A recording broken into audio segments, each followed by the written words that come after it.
So finally, I get to sit in my modified comfortable seats. It's actually pretty cozy. I'm in the car. I can't wait to drive it. It's going to be right next episode. Watch for it. I did an alteration to the steering column so I can have some room in the car as well. I was modifying the seats. Everything has to be modified. This was a long steering column. This used to go to the bottom of the truck that it came out of. I shortened it dramatically as to get room in the car to steer and to place the steering wheel exactly where I want it. And it's out of the way of everything. Works great. You know, I'm just wondering now where to put my shifter. I'm thinking about putting my shifter on the ceiling like a Catalina type airplane, like this. Kind of cool looking, you know. Not still sure about it, you know. You guys can send me a comment, let me know what you think about that idea. Or have the shifter down here where it belongs on the transmission so I have a place to rest my hand, you know, kind of cool. But I also have my valves that I use to control the airbags with, which I'm using the air valve we talked about last time, but a new setup. I'm using 2 of them, one for the front airbag, one for the back airbags. There's a couple locations for them. You know, one suggestion was to put them on the inside of the steering wheel, kind of like use them like paddle shifters. They do evacuate the airbags.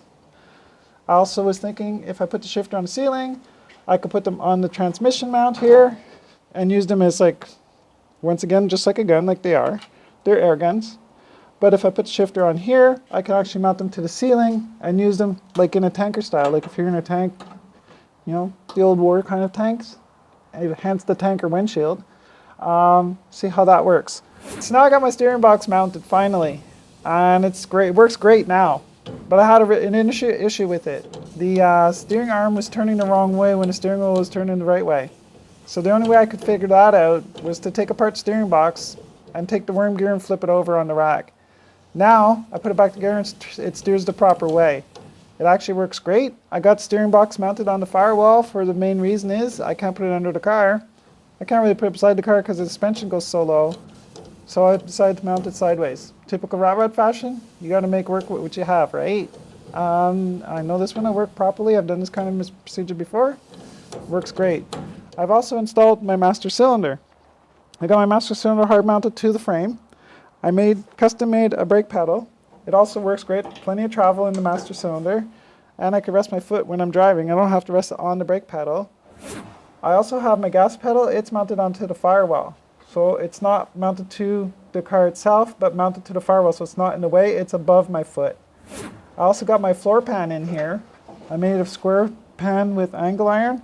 And I put the race rivets in for a floor pan because I don't want my feet dragging on the pavement when I'm driving the car down the road if I'm too low. Not a good idea. I don't want my feet to be under the car when I'm driving. I did the same on the passenger side because I don't want my passenger dragging their feet under the car either. Okay, so now you can see the frame continuing through the car. It's actually a 2x6 steel construction. Plenty strong. Actually, it's like a sidebar crash bar if you want to. It's constructed similar to the way my Corvette is. I love it. The seats on the inside of it, which, by the way, the seats came out fantastic. I took an inch out of each seat, welded them together, stitched them with X's, and I hate to put a cover on them. They look so damn good. I'm also sitting in the seat, and I'm a 6-footer, you know, pretty tall for a girl. But you know what? They fit great. I don't even want to get out of this car. I'm going to stay in it for a while. One tip I got for people who modify their own seats. When you weld them, and you put fancy little X's on them with your MIG welder, don't sit on them right away. That X is hot, man. I'll tell you, I burnt my butt. I can still feel it now. You know, thank God for polysporin though, eh? Okay, so here you see the driveline or the propeller shaft or drive shaft. I have shortened it to modify it to fit the car. It fits great. It actually has a travel in it. When the car is down, the travel is down. When the car is up, the motor moves with the frame. So the frame and car is like this. So hence it's all level. Problem being is, this is a rotating piece of equipment in the car. I really got to be careful for nothing to get tangled into it, otherwise you're going to become part of the car. Don't want to do that when I'm driving. So I went to the truck stop and they had bent some U-bolts for transports, which are the bolts that hold the suspension together. I'm going to use them for going around the drive shaft here. Plenty strong. I'm going to weld them to the frame and I'm going to put a cover on them, which I got from race cars again. So this will all be completely covered. You won't see it, won't get tangled up into it, and you won't be becoming part of the car, or I won't be anyway. So here's my tire inflation guns that I'm going to be using to inflate the car with.